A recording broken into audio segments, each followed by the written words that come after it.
Fala galera, tudo bem com vocês? Aqui tá falando o professor Giovanni. Esse vídeo é voltado para os alunos da Escola Estadual Mário Elias de Carvalho, do terceiro ano. Mas se você for de outra escola, seja bem-vindo ao nosso canal e ao nosso vídeo. Espero que seja de bastante proveito para você, tá bom? Então, como eu disse, nós estamos aqui. Hoje nós vamos fazer a correção do PET 2, a semana 1. Se você ainda não viu os vídeos do PET 1, corre aqui no canal e faça. Se você não está enviando as atividades, corra e faça. Não esqueça, para mim, o professor Giovanni, quando você for enviar as suas atividades, identifique tanto com seu nome, mas também principalmente referente a qual PET e semana você está fazendo, tá bom? Para organizar direitinho, lembrando que essas atividades valem a carga horária e a sua avaliação. Então, o tema da aula dessa semana é a primeira lei de Mendel. Lembrando que nas nossas aulas a gente já andava vendo algumas coisas já. Apesar de termos tido poucas aulas, a gente já tinha até avançado bastante na lei de Mendel, tá bom? Vamos lá para a correção. A número 1 pergunta assim, ó. A representação esquemática do núcleo de uma célula em meiose. Olha aqui, ó, tá a representação da meiose. Deixa eu pegar a caneta, que não precisa ser a azul. Repare que essa célula tem 2 cromossomos do mesmo tipo, ou seja, ela é o que nós chamamos de 2N ou diploide, tá bom? E ela vai sofrer meiose, ela vai originar células haploides, N, tá bom? Aí, eles colocaram aqui para diferenciar os 2 cromossomos quando eles se duplicaram. O primeiro processo, eles se duplicam entre eles mesmos, ó. Formou um par de um e um par de outro. Aí, cada um vai para um lado diferente, neste momento aqui, ó.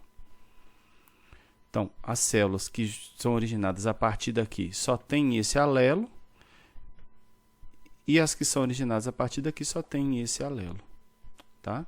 Então, forma 2 células com esse alelo aqui, que é o alelo, vamos chamar o alelo A, e forma outras 2 com o alelo B, tá bom? Então, a pergunta, a segregação dos alelos descoberta por Mendel ocorre em qual momento? Já está marcado lá, já respondi, né? Está fácil demais, entre 2 e o 3. Esse aí só bastava saber olhar, né? Olhando consegue fazer, tá bom? Prosseguindo, isso aqui ele explicou lá na aula, né? Entre anáfase. Então, assiste a aula lá de novo e você vai ver os momentos, tá bom? Ele deu uma explicação muito boa, professor. Não vou dar aula de novo, que ele já deu aqui. A número 2. O fato de Mendel ter optado pelo uso da ervilha Pisum sativum, esse é um detalhe importante. E, né, no PET 1 eu passei ele todinho criticando que eles não estavam colocando nem itálico, nem sublinhado, nem negrito os nomes científicos. Nesse PET veio. Estamos evoluindo. Para o seu estudo genético, se deve aos aspectos favoráveis a seguir citados. Então, a gente quer os aspectos favoráveis dessa planta, né, que é a ervilha, tá bom? A ervilha de cheiro, que possibilitou esse estudo genético, exceto. Então, nós vamos pegar o que não é vantagem. Ciclo de vida curto é uma vantagem. Por quê, professor? Imagina se fosse pesquisar uma planta que demora 10 anos para dar semente. Ele não ia ver nem a segunda geração, né? Então, essa vantagem é muito grande. Facilidade de cultivo. Sim, ela era fácil de cultivar e ainda é até hoje. Tem gente que usa ela até como planta ornamental, para você ter ideia. A estrutura da flor que favorece a fecundação cruzada. Isso é vantagem para o estudo genético de Mendel? Não. Não é essa a vantagem.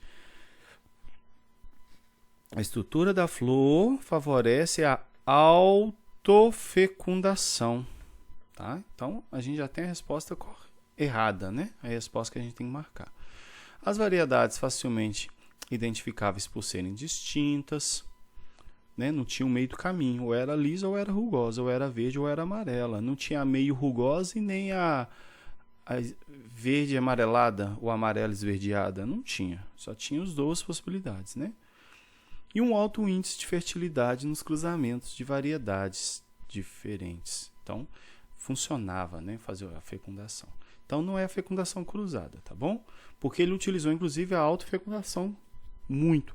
Quando ele teve que fazer a fecundação cruzada, ele ainda ia lá na flor. Lembra da estrutura da flor? A gente estudou isso ano passado, né? Tem o estigma e os estames. Os estames são as masculinas, lembra disso? Que a gente viu sobre isso no ano passado, né? A gente desenhou a florzinha lá, aí tinha o estigma, que é o central lá, que está ligado ao ovário, que é a estrutura feminina, e os estames, que são a estrutura masculina, o estame masculino, e o estigma feminino. Ele ia lá e cortava os estames para fazer a cruzada, que aí garantia que não aconteceria autofecundação, porque aí ele ia pegar de outra planta para fecundar aqui. Legal, né? Então vamos lá. A3. Na ervilha de cheiro, sementes lisas são dominantes sobre sementes rugosas. Quem que é dominante? Lisa. Quem que é recessivo? Rugoso. A gente já estudou esses termos em sala e hoje foi falado sobre esses termos também lá no Se Liga na Educação. Se uma planta homozigota, o que é homozigota? Que tem os dois genes iguais, tá? Para sementes lisas é cruzado com uma planta de semente rugosa. Se ela é rugosa, o rugoso é recessivo, então o rugoso também é homozigótica. Dando descendentes, qual será o resultado do cruzamento de um desses descendentes com a planta de semente rugosa da geração parental? Professor, como é que eu faço isso? Poderia só dar a resposta, mas não. Vocês me conhecem e sabem que eu não darei só a resposta. No cruzamento 1, ele falou que é uma homozigota dominante, homozigota dominante, e uma homozigota recessiva, porque se ela é rugosa, ela é homozigota. Se ela tivesse um Lzão, ela não seria rugosa, ela seria lisa. Aí nós vamos fazer o cruzamento aí. Como é que ficou? Lembra como é que faz o cruzamento? Só lembrar aqui, ó, linha com linha, coluna com coluna, né? Linha com coluna, passando por todos. Deixa eu apagar aqui para a gente visualizar o que vai vir o resultado aqui. Então, Lzão, Lzinho, Lzão, Lzinho, Lzão, Lzinho, Lzão, Lzinho. Fácil. Tá bom? Fácil. Aí o cruzamento 2, ele vai pegar uma planta dessa aqui e cruzar com uma planta dessa aqui. Então, olha lá, uma planta Lzinho, Lzinho e uma planta Lzão, Lzinho. Então, ficou na linha, primeira linha, Lzão, Lzinho, Lzão, Lzinho. Na segunda linha, Lzinho, Lzinho, Lzinho, Lizinho. Então, ficou 50% de um e 50% de outro. Por quê? Porque o de cá tem um Lzão e o de cá não tem um Lzão. Então, esse aqui vai ser rugoso e esse aqui vai ser liso. Se estivesse perguntando o genótipo, a gente falaria deu 50% heterozigótica e 50% homozigótica recessiva. Mas a pergunta era sobre o fenótipo. Então, 50% lisa, 50% rugosa. Beleza? Beleza, professor. Vamos lá? 4. Nós temos dois genes diferentes aí, o HBA e o HBS. São alelos diferentes, né? Que nós chamamos de alelos diferentes. Nem é gene diferente, né? São alelos diferentes do mesmo gene. É complicado lembrar essas nomenclaturas, mas na ordem certa, mas é isso aí. São alelos diferentes do mesmo gene. O HBA e o HBS. O HBA, quando ele é homozigótico, aqui ó, com genótipo homozigótico, HBA, HBA, formam hemácias normais. O HBS, quando ele é homozigótico, forma hemácias anormais, que nós vamos chamar de, provavelmente aqui está associado a um tipo de anemia, provavelmente anemia falciforme, tá? Mas não está escrito aqui o que é, mas até pela descrição aqui pode ser. Mas vamos lá. O HbA junto com o HbS vai formar HbA, HbS. Aí vai ter ambas características, tá? Ele tanto tem normais quanto anormais. Algum dos dois é dominante um sobre o outro? Não. Por quê, professor? Porque na presença dos dois tem as duas características. É o que a gente vai chamar de codominância. Ambos são dominantes, isso é o que interessa, tá? Mas não mistura assim ao ponto de ter uma meio normal, mas ele tem metade normal e metade anormal. Ambos são dominantes. Então, com base nesse esquema e em conhecimento sobre o assunto, voltando aqui, isso aqui é bem parecido com sangue, né? Quem tem o alelo A e quem tem o alelo B, do ABO, né, do sangue ABO, ele é o sangue AB, né? Então, acontece lá no nosso sangue, porque ele produz ambas proteínas que vão ficar lá na hemácia, tá? Lá na parede da hemácia. Depois nós vamos ver direitinho os nomes disso aí, mas eu sei que vocês já estudaram isso. Os aglutinogênios, aglutinina, né? Nós vamos lembrar isso daqui a pouco, mais para frente. Vamos lá. Com base nesse esquema e em conhecimento sobre o assunto, é correto afirmar que o gene HbA é dominante? Não. Falso. Mais falso que nota de R$30.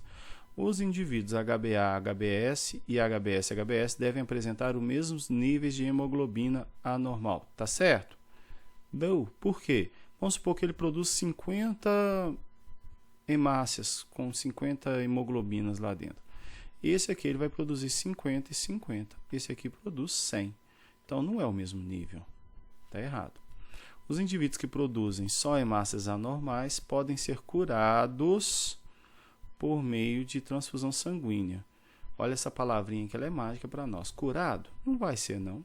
Nem aqui, nem lá na China. Né? Ele pode ter os sintomas amenizados, pode, né, ser um tratamento legal, mas é um tratamento que vai viver a vida toda, né? E não tem como ele sair desse tratamento.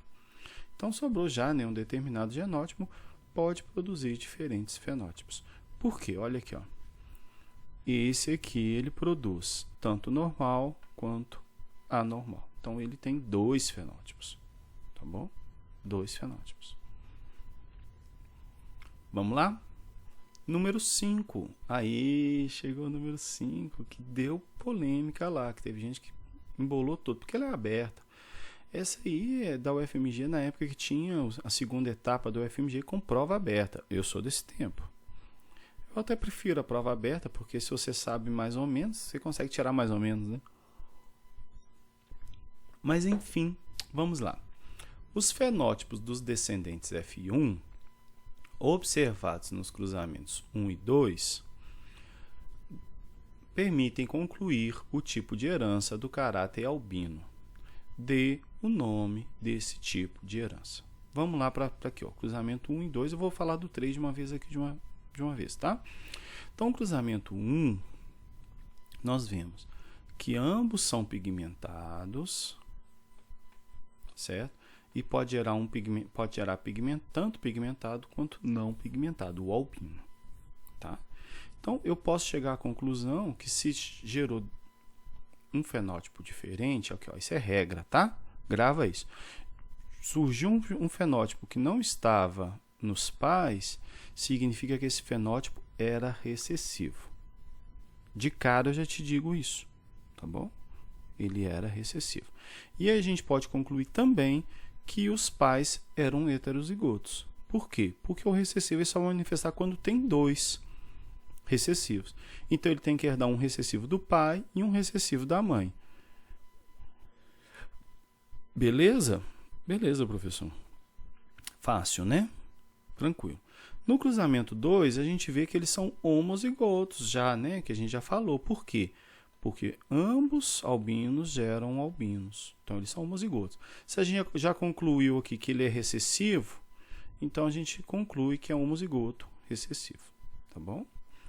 Agora aqui, ó, cruzou um pigmentado com um não pigmentado, que é o albino, e só formou pigmentado. Quer dizer que ambos são homozigotos, sendo que o pigmentado é homozigoto dominante e o albino desse cruzamento é recessivo, mas também é homozigoto. Mas a pergunta, o caráter, tipo de herança do caráter albino, né? Qual o nome desse tipo de herança? Tá aí a resposta, herança recessiva, tá bom? Sendo que a gente concluiu que o pigmentado é o dominante, seria a herança dominante. Tranquilo? Tranquilo, professor. Então vamos para a letra B. Na letra B, o indivíduo pigmentado pertence a F1. Pertence ao F1 do cruzamento 3. É desse cruzamento aqui, ó. Então, esse aqui, ó. Reproduz-se por autofecundação. Esses bichos aqui, eles são hermafroditas, tá? Indica os fenótipos e as respectivas proporções esperadas na sua descendência. Eu nem sei se pode ter autofecundação nessa biofalária, nesses molusquinhos aí. Não sei se pode. Mas vamos considerar que possa, tá bom? Se está falando que tem, é porque tem. Então, vamos lá da resposta da letra B. Tá aí o cruzamento. Para a gente concluir que esse cruzamento 3 realmente era homozigoto, como eu falei, olha lá, ele gerou só Czão, Czinho. Por isso que a gente vê que ambos são homozigotos e o resultado dele é o Czão, Czinho. Aí agora nós vamos fazer o cruzamento deles, tá bom? Czão, Czinho, Czão, Czinho. Beleza?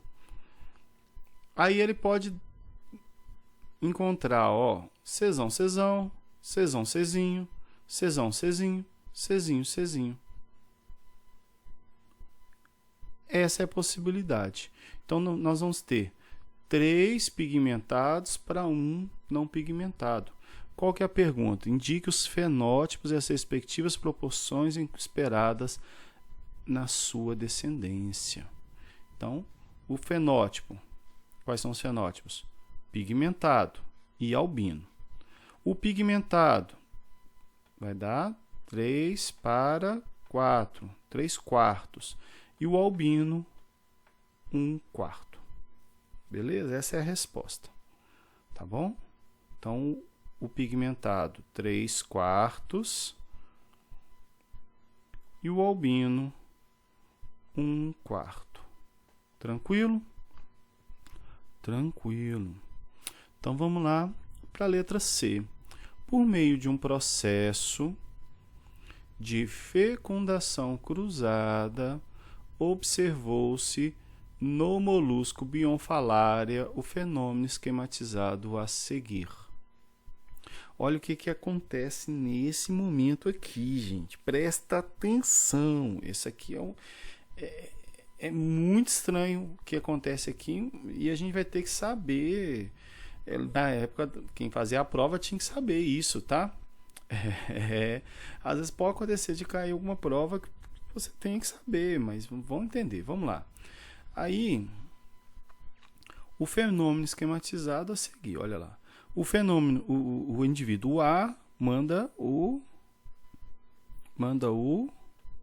espermatozoide, né, para o indivíduo B, né? Manda a célula reprodutiva masculina. E aí o indivíduo B manda a célula reprodutiva masculina para o indivíduo C. Beleza? Na segunda etapa. Vamos ver a legenda. O espermatozoide contendo o gene que condiciona pigmento. Qual que é o único que tem pigmento aqui? Indivíduo A. Então, esse espermatozoide só pode ter vindo dele. E o outro aqui, que é o espermatozoide vazio, o outro lá era cheinho, era escurinho, olha aqui, ó. E o outro que é o vazio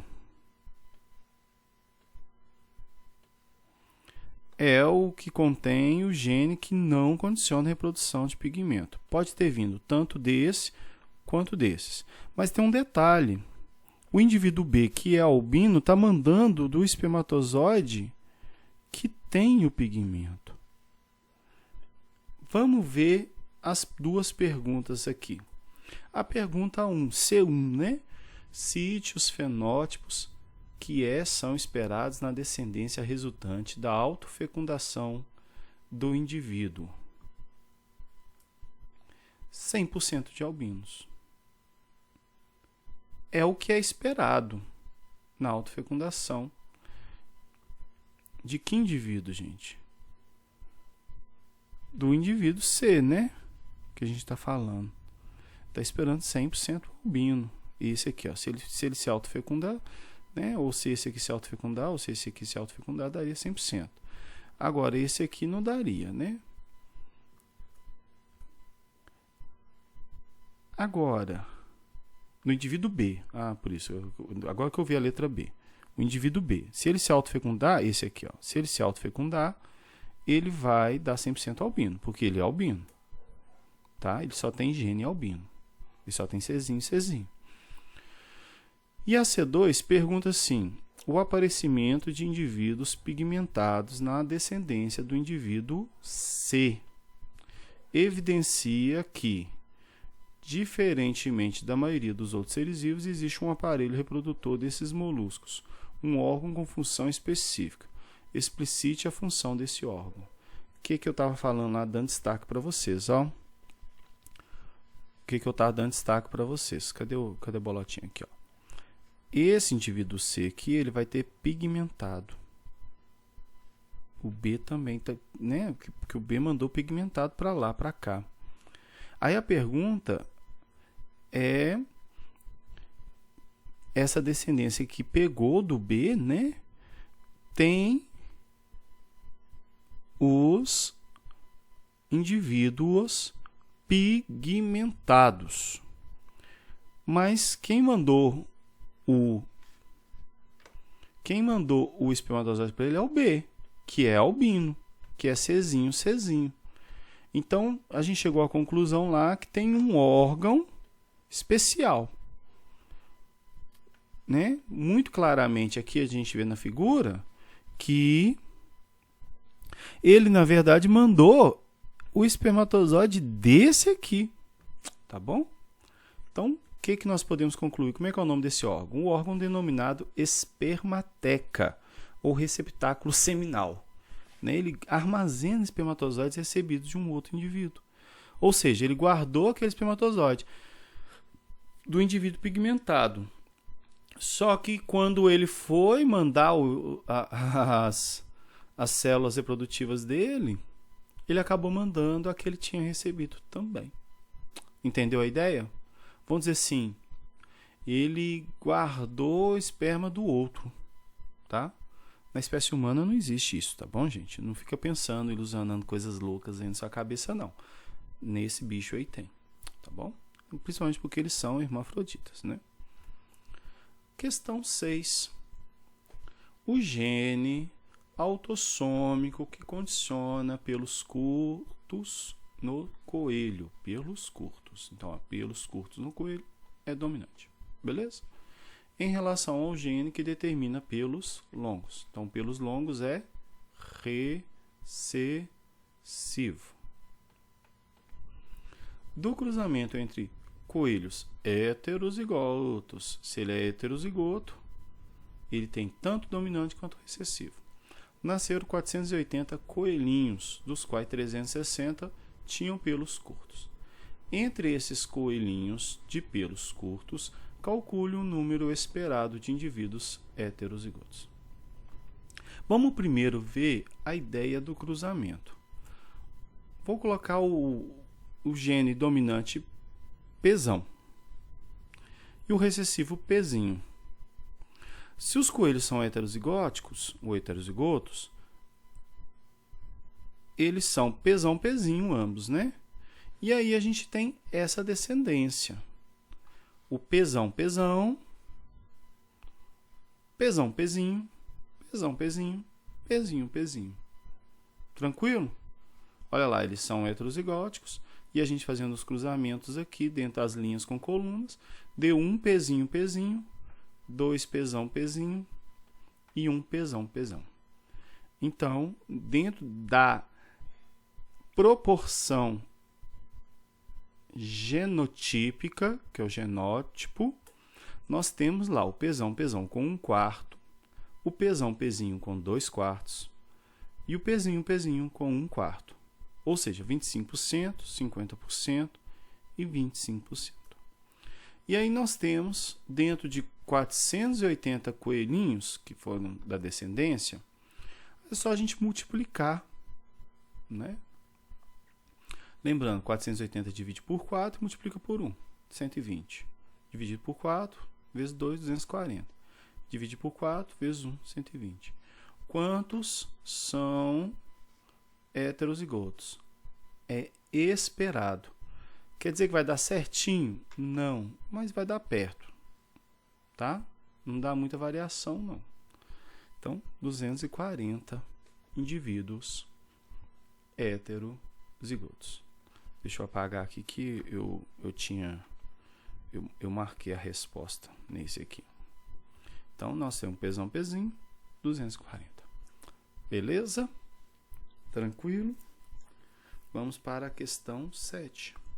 Para acabar a atividade. Mas fique colado que nós temos uma aula específica de um tema que foi citado e eu acho que talvez vocês não tenham trabalhado isso e é bom revisar. Vamos lá, questão 7. Sabe-se que em determinada raça de gatos a pelagem preta uniforme é condicionada por um gene dominante Bzão e a pelagem branca uniforme pelo seu alelo recessivo Bzinho. Do cruzamento de um casal de gatos pretos, ambos heterozigotos, espera-se que nasçam. Então, vamos lá. Presta atenção. A pelagem, ela é preta uniforme ou branca uniforme. Tem um meio do caminho? Tem um cinza? Não. Tem um malhado? Não. Tem um pintadinho? Não. Não tem. Não tem. Em determinada raça. É uma suposição, mas existe também, tá? Mas enfim, vamos lá. Do cruzamento de um casal de gatos pretos, ambos heterozigotos. Vocês são pretos, ambos heterozigotos. Espera-se que nasçam. Qual é a resposta? 75% de gatos pretos e 25% de gatos brancos. Como assim, professor? É a mesma distribuição daqui, ó. É a mesma distribuição, ó.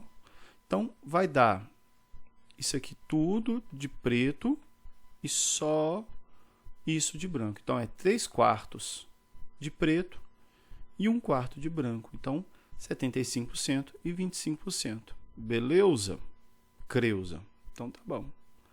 E aí eu vou falar sobre o tema que eu falei, que foi citado na aula do Enem, né, quando ele falava sobre os ecossistemas e os biomas brasileiros. E ele falou sobre sucessão ecológica. E aí a gente vai definir rapidamente. O que é sucessão ecológica? É o processo gradual de mudanças da estrutura e composição de uma comunidade. Lembra a comunidade? É um termo que foi trabalhado lá atrás, né? População, comunidade. A comunidade é o conjunto de todos os seres vivos que ocupam determinada região. Tá bom? Então, representa um processo ordenado de mudanças no ecossistema, incluindo alterações no ambiente físico pela comunidade biológica até alcançar a fase... Aqui está ou fase, né, gente? Perdão. A fase de clímax.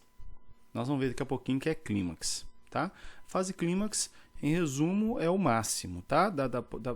Que aquele terreno, aquele espaço pode sustentar. Durante a sucessão ecológica, as comunidades mais simples vão, com o passar do tempo, sendo substituídas por comunidades mais complexas.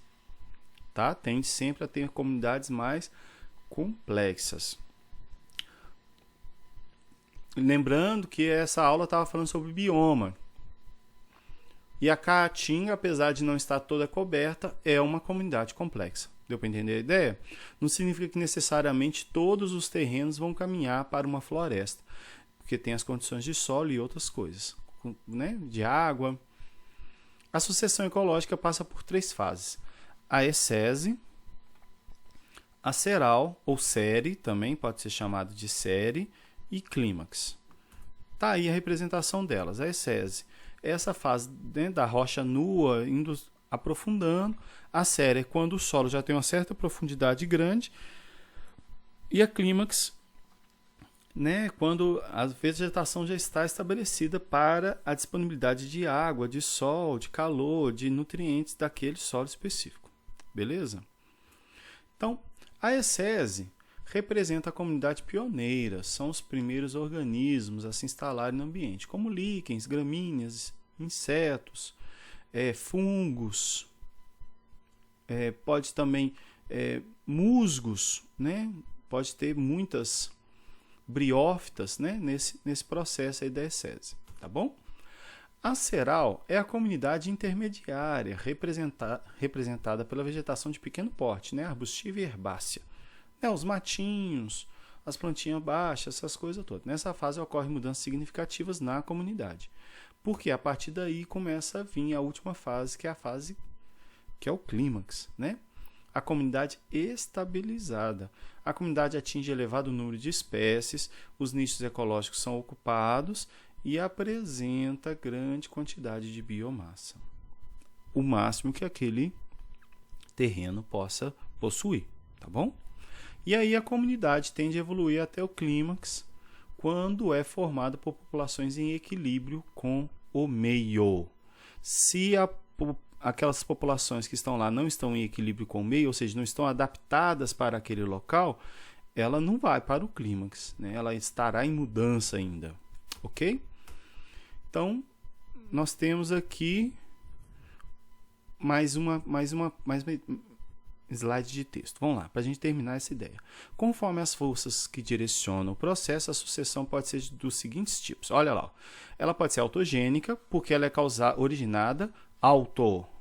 originada pelos processos biológicos mesmo. Por exemplo, uma árvore caiu, uma árvore morreu, e aí vai, né? É uma sucessão autogênica, que ela é formada pela própria comunidade, tá? Uma mudança na própria comunidade.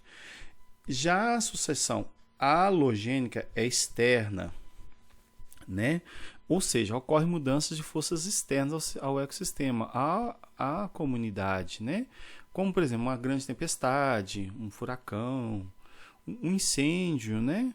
Que alguém colocou, ou até mesmo espontâneo, como acontece muito no Cerrado, processo geológico, como, por exemplo, uma erupção vulcânica, uma elevação com surgimento de uma montanha, com o passar de milhões de anos, né, por causa do choque entre duas placas, um desmatamento, pode ser também halogênico, também pode ser, tudo que é antrópico também é halogênico, né? Um desmatamento para poder fazer uma mineração, coisas desse tipo, tudo é halogênico, tá bom? São esses dois tipos. E aí nós temos a sucessão ecológica, ela pode ser classificada quanto à natureza do substrato que dá origem ao processo. Como assim? Ela pode ser primária, que é aquela que pega desde a rocha, né? Ela pega a rocha, ela vai pegando, ela vai quebrando a rocha, fazendo um intemperismo biológico, e aí vai quebrando, transformando em areia, em argila, em silt, em calcário. Depois vai vindo toda a matéria orgânica com os primeiros organismos, e aí vai prosseguindo todo esse processo com todas as espécies pioneiras possíveis, e aí vai surgindo novas espécies maiores, né? E vai vindo os líquens, depois as gramíneas, vai vindo os fungos, e aí vai seguindo a colonização até chegar lá na clímax, tá bom?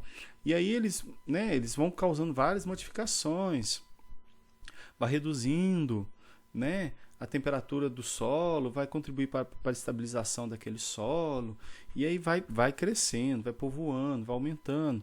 E a sucessão primária é um processo muito lento. Um solo rochoso pode levar décadas, né? Eu coloquei aqui, seguindo a ideia do texto que eu peguei do site, mas pode levar séculos até. Depende do tipo de rocha.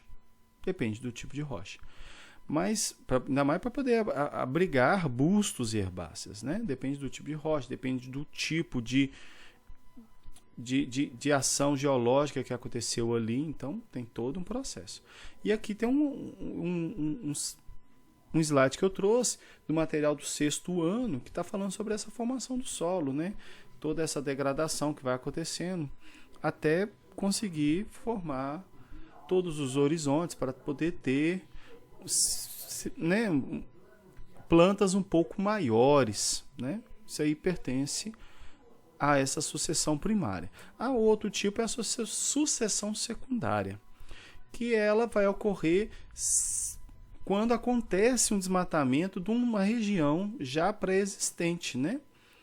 Aí ela é mais rápida, né? Por exemplo, uma clareira que uma árvore caiu, uma área desmatada, o solo não foi retirado. O solo pode ser retirado lá para mineração, por exemplo, né? Aí às vezes vai ter que fazer colonização de uma rocha, uma pedreira, por exemplo. Mas nesse caso aí o solo está lá, então ele já tem nutrientes e ele já tem até mesmo sementes às vezes que ficaram lá. E aí para crescer é bem mais rápido, né? Já está pronto. É como se a secundária ela acontece a partir daqui, a partir do série, entendeu a ideia? Ela não volta na ecese, porque não vai expor de novo a rocha. Se expuser de novo a rocha, ainda que seja por uma ação exógena, vai voltar a ser primária, tá bom? Então, essa é a sucessão ecológica, basicamente, e aí a gente vai entender que os biomas ocupam esse nível aqui, ó, são comunidades clímax para cada região. Se tem muita água, geralmente vai tender a ser uma floresta ou uma área alagada, igual o Pantanal, que também tem muita vegetação. Se é uma área mais seca, igual a Caatinga e algumas partes do Cerrado, a gente vai ver que tem uma vegetação um pouco mais rala, mas ocupa todos os nichos, né? Então, esse é o detalhe. E a gente fica assim. Se você ainda não enviou suas atividades, corre lá, envie. Estou aguardando para lançar, tá bom? Até a próxima. Qualquer dúvida, chama lá no WhatsApp. Até a vista.